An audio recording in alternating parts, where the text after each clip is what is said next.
Hi hello welcome back to my YouTube channel. ఈరోజు మనము small topic audit of NGO చేద్దాం as a part of audit of different types of entities. So ఇది నాతో పాటే క్లాస్లో కాన్సన్ట్రేట్గా వినండి, లేకపోతే ఎగ్జామ్స్ అప్పుడు మీరు మళ్ళీ వినొచ్చు. సో లేట్ చేయకుండా ఈ వీడియోని స్టార్ట్ చేద్దాము.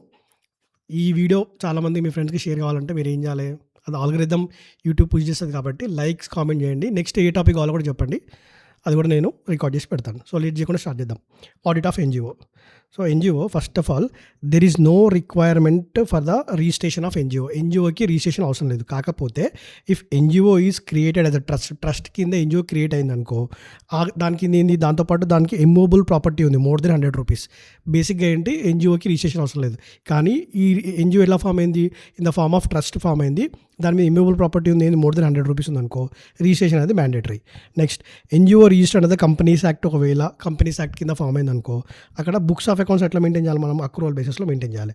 NGOs which are not register and the companies act, అంటే సొసైటీస్ కానీ ట్రస్ట్ కానీ ఇక్కడ ఎన్జిఓస్ ఫామ్ అయితే బుక్స్ ఆఫ్ అకౌంట్స్ ఎట్లా మెయింటైన్ చేయాలి, either accrual basis or cash basis. ఇదన్నీ ఎంసీక్యూస్. ఏంటి, if it is companies act అయితే ఖచ్చితంగా ఏం చేయాలి, అక్రూవల్ బేసిస్లో మెయింటైన్ చేయాలి. If it is other than companies act అయితే అక్రూవల్ ఆర్ క్యాష్ బేసిస్ ఏదైనా మెయింటైన్ చేయొచ్చు. నెక్స్ట్ డొనేషన్స్ అండ్ గ్రాంట్స్ ఎన్జిఓకి వస్తాయి కదా రిసీవ్డ్. అదేంటంటే donations and grants received in nature of promoters contribution. Promoters అంటే ఎవరైతే ఈ ఎన్జిఓ ఫార్మేషన్లో ఉంటారు కదా ముందు నుంచి, వాళ్ళని ప్రమోటర్స్ అంటారు.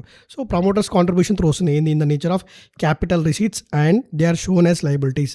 ఇప్పుడు ప్రమోటర్స్ నుంచి వస్తున్నాయి కొన్ని donations in the form of what, capital receipts, అంటే డే టు డే ఎక్స్పెన్సెస్ కాకుండా some particular purpose or capital expenditure కోసమో, కార్పస్ కూడా అనొచ్చు దీన్ని. దానికోసం చూసారనుకో, ఎన్జిఓ బ్యాలెన్స్ షీట్ తీసుకుని అనుకోండి, ఇప్పుడు మనకి ఏమొస్తుంది, బ్యాంక్ ఎంట్రీ ఏముంటుంది చెప్పండి. Example bank account data to contributions, liability కింద మనము ఎన్జిఓస్లో బ్యాలెన్స్ షీట్ చూపించాలి. ఏవైతే ప్రమోటర్స్ కాంట్రిబ్యూషన్ ఏదైతే అమౌంట్ వచ్చిందో అది లయబిలిటీస్ లాగా చూపించాలి in the books of NGO.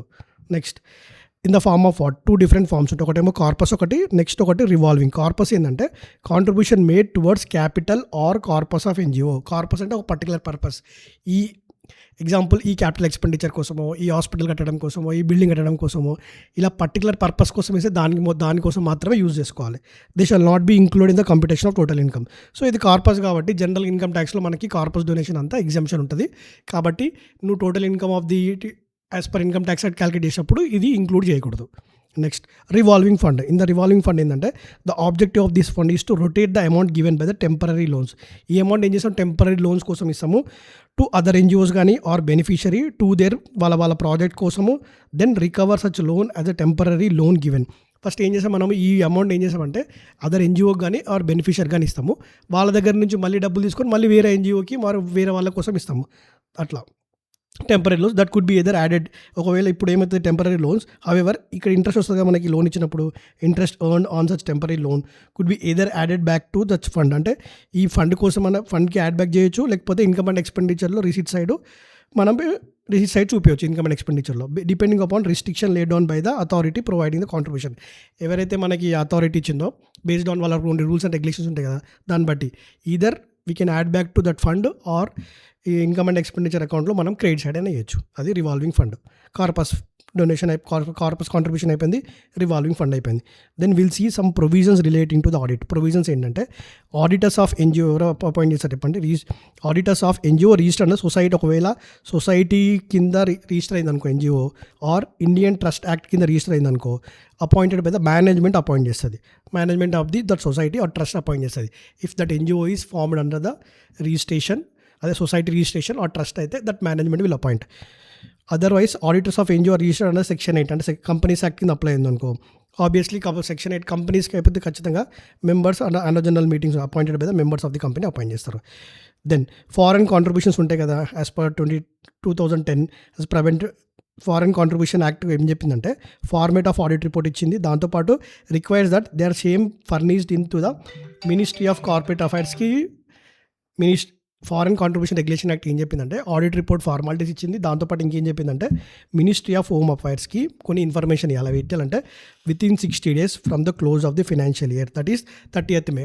మార్చ్కి అయిపోతుంది కదా, దాని నుంచి 60 days ఏమవుతుంది, 30th May. So ministry of home affairs ఏం చెప్పిందంటే ఆడిట్ రిపోర్ట్, దాంతోపాటు ఈ ఆడిట్ రిపోర్ట్ ఒకటి ప్రిస్క్రైబ్ చేసింది, that should be furnished to the ministry of corporate affairs ఎట్లా, within 60 days from the end of the financial year, that is 30th May of the financial year లోపు నువ్వు submit చేయాలి. Ministry of corporate అఫైర్స్కి. Then audit program, ఇది అంత important కాదు, just ఇవి terminologies అవన్నీ జస్ట్ రాసి పెట్టాను, మీరు కావాలంటే డీటెయిల్గా చదువుకోండి. ఏంటి కార్పస్ ఫండ్ అంటే ఏంటి, రిజర్వ్స్ అంటే ఏంటి, ఇయర్ మార్క్ ఫండ్స్ అంటే ఏంటి, ప్రాజెక్ట్స్, ఏజెన్సీ బ్యాలెన్స్ ఏంటి, లోన్స్ ఏంటి, fixed assets, investments, cash in hands, bank balances, ఇవన్నీ ఆడిట్ ప్రోగ్రామ్స్లో కొన్ని ఉంటాయి. As a part of syllabus మనకు ఉంది, అవి మీ డీటెయిల్ కావాలని చదువుకోండి, జస్ట్ అక్కడ రాసి పెట్టాను నేను. Then 2 important topics while planning the audit, auditor may concentrate on the following. ఏం ఆడిట్ ప్లాన్ చేసేటప్పుడు ఆడిటర్ దేని మీద కాన్సన్ట్రేట్ చేయాలి. సో ఫస్ట్ మనము గుర్తుపెట్టుకోవడానికి చెప్తున్నాను, డీటెయిల్గా వెళ్దాము. నాలెడ్జ్ 2 ఉన్నాయి. Knowledge of what, knowledge of NGOs work. Knowledge of what, NGOs work ఏంటి, దాని మిషన్ ఏంటి, విజన్ ఏంటి, ఏరియాస్ ఆఫ్ ఆపరేషన్స్ ఏంటి, environment in which it is operates, ఏ ఎన్వైర్న్మెంట్లో ఆపరేట్ అవుతుంది. First knowledge of NGOs. ఇంకో నాలెడ్జ్ ఏం చేయాలి, should knowledge the relevant statute including the recent amendments ఏమైనా ఉన్నాయా, సర్క్యులర్స్ ఏమైనా అప్లికేబుల్ అవుతుందా ఆ పర్టికులర్ ఎన్జిఓకి. ఫస్ట్ ఏంటి, knowledge of NGOs work. Then knowledge of relevant statute. Relevant స్టాట్యూట్లో ఏముంటుంది మనకి, legal form of the organisation ఉంటుంది, లీగల్ ఫామ్ ఆఫ్ ఆర్గనైజేషన్, దాంతోపాటు memorandum of association, articles of association. So first knowledge of work, knowledge of statute. Knowledge of స్టాట్యూట్లో మనకి స్టాట్యూట్లో మన legal forms and organisation ఉంటాయి కదా. దెన్ ఆర్గనైజేషన్ చార్ట్ చూద్దాం. Organisation charts ఏంటి, అసలు ఆర్గనైజేషన్కి ఫామ్ చేసినప్పుడు ఒక ఆర్గనైజేషన్ చార్ట్ ఉంటుంది. దెన్ బడ్జెటరీ పాలసీస్ ఏమైనా అప్లికేబుల్ అవుతున్నాయా. ఈ ఆర్గనైజేషన్ చార్ట్లో మనకి ఏం తెలుస్తుంది, examination of minutes of the board meeting committees, governing body to ascertain the important decisions ఏమున్నాయి, ఆన్ ఫైనాన్షియల్ రికార్డ్స్ ఏమున్నాయి మనం మినిట్స్ ఆఫ్ ది మీటింగ్లో తెలుసుకుంటాం. దెన్ ఆడిట్ వర్క్ వచ్చేద్దాం. Then study of accounting systems, procedures, internal controls, internal checks ఇవన్నీ చూస్తాం. Then materiality levels of the audit purpose, nature and timing and reports of the other communications, involvement of ఏమైనా experts ఏమైనా పెట్టుకోవాలని చూద్దాం. So first నేను ఏం చెప్పినా దీన్ని గుర్తుపెట్టుకోవడానికి first knowledge of NGOs work, knowledge of relevant statute, దాంట్లో legal form of the organisation తెలుస్తుంది. లీగల్ ఫామ్ ఆర్గనైజేషన్ చూసినప్పుడు మనకి ఆర్గనైజేషన్ చార్ట్ తెలుసు. ఆర్గనైజేషన్ చార్ట్స్లో minutes of the board meeting, minutes of the managing committee ఇవన్నీ తెలుస్తుంది. ఆ మినిట్స్ ఆఫ్ ది బుక్స్లో మనకి ఏంటి, ఒకటి ఆడిటింగ్ పట్టుకోదాం, ఏంటి అకౌంటింగ్ సిస్టమ్స్ ఏంటి, what are the procedures, internal controls ఏంటి. Then materiality levels, nature timing and reports of reports of the communication. Then involvement of experts ఏమైనా పెట్టుకోవాలా అని తెలుస్తుంది. లాస్ట్కి incomes of NGO may be checked in the following items. So there are 5 types of incomes for NGO. అవి 1 by 1 చూద్దాం. First ఏంటి, contributions and grants. Then receipts from fund raising programmes. Then membership fees, subscriptions, interest and dividends. So first contributions and grants from projects and programmes. అంటే ఇవి ఏం చేయకుండానే, NGO ఏం చేయకుండానే జనరల్గా ఏమొస్తాయి, contributions and grants from various people or various organisations, government account నుంచి వస్తాయి. దాన్ని మనం ఎట్లా చెక్ చేయాలి, ఫస్ట్ ఏం చేస్తాం మనము, check the agreements with the డోనర్స్కి ఒక అమౌంట్ ఇస్తారు కదా, వాళ్ళ నుంచి అగ్రిమెంట్స్ ఏంటని చూస్తాం. Then agreements with the donors as well as grant letters చూస్తాము. Agreements and grant letters. Donations అయితేనేమో అగ్రిమెంట్స్, గ్రాంట్స్ అయితే గ్రాంట్ లెటర్ చూస్తాం. To ensure what the fund received has been accounted, అంతే కదా. ఇది చూసి ఏమవుతుంది, ఫండ్ కరెక్ట్గా అకౌంట్ చేసినా లేదా. దెన్ ఒకవేళ ఫారెన్ కాంట్రిబ్యూషన్ వచ్చింది అనుకో, foreign contributions regulation 5CR act ఉంటుంది కదా, ఒకవేళ ఫారెన్ కాంట్రిబ్యూషన్ వస్తే they are deposited in the foreign contribution bank account. ఎన్జిఓకి ఒక బ్యాంక్ అకౌంట్ తీసి పెట్టుకోవాలి. ఫారెన్ కాంట్రిబ్యూషన్ వస్తే అది FCRAలో డీటెయిల్గా ఉంటుంది మనకి లాలో, ఆ అకౌంట్లోనే డిపాజిట్ చేయాలి if it is foreign contribution అయితే. ఫస్ట్ ఏంటి, కాంట్రిబ్యూషన్స్ అండ్ గ్రాంట్. కాంట్రిబ్యూషన్స్ ఉంటే అగ్రిమెంట్స్, గ్రాంట్స్ ఉంటే గ్రాంట్ లెటర్. దాంతోపాటు ఇది అకౌంటింగ్ ప్రాపర్గా చేస్తారు లేదా. ఒకవేళ ఫారెన్ కాంట్రిబ్యూషన్స్ ఉంటే ఆ ఫారెన్ కాంట్రిబ్యూషన్ అకౌంట్లోనే డిపాజిట్ చేసినా చూడాలి.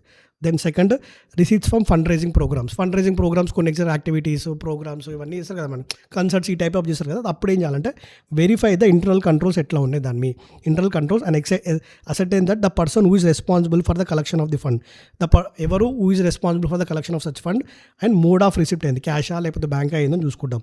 సో దాని next ensure that collections are counted. ఈ కలెక్షన్స్ అన్ని కన్సల్ట్ చేసిన తర్వాత డబ్బులు వస్తాయి కదా, that should be counted and deposited in the bank on daily basis. బ్యాంక్లో కూడా అదే రోజు డిపాజిట్ చేయాలి. So receives from fund raising programmes. Then membership fees. Membership చాలామంది ఎన్జిఓలో మెంబర్షిప్ తీసుకుంటారు కదా. సో మనం ఏం చేయాలి, దానికోసం మెంబర్షిప్ రిజిస్ట్రేషన్ చూసుకోవాలి. రిజిస్ట్రేషన్ చూసుకొని ensure that classification is made between, అంటే డిఫరెంట్ ఒకటేమో entrance only for single entrance ఉంటుంది.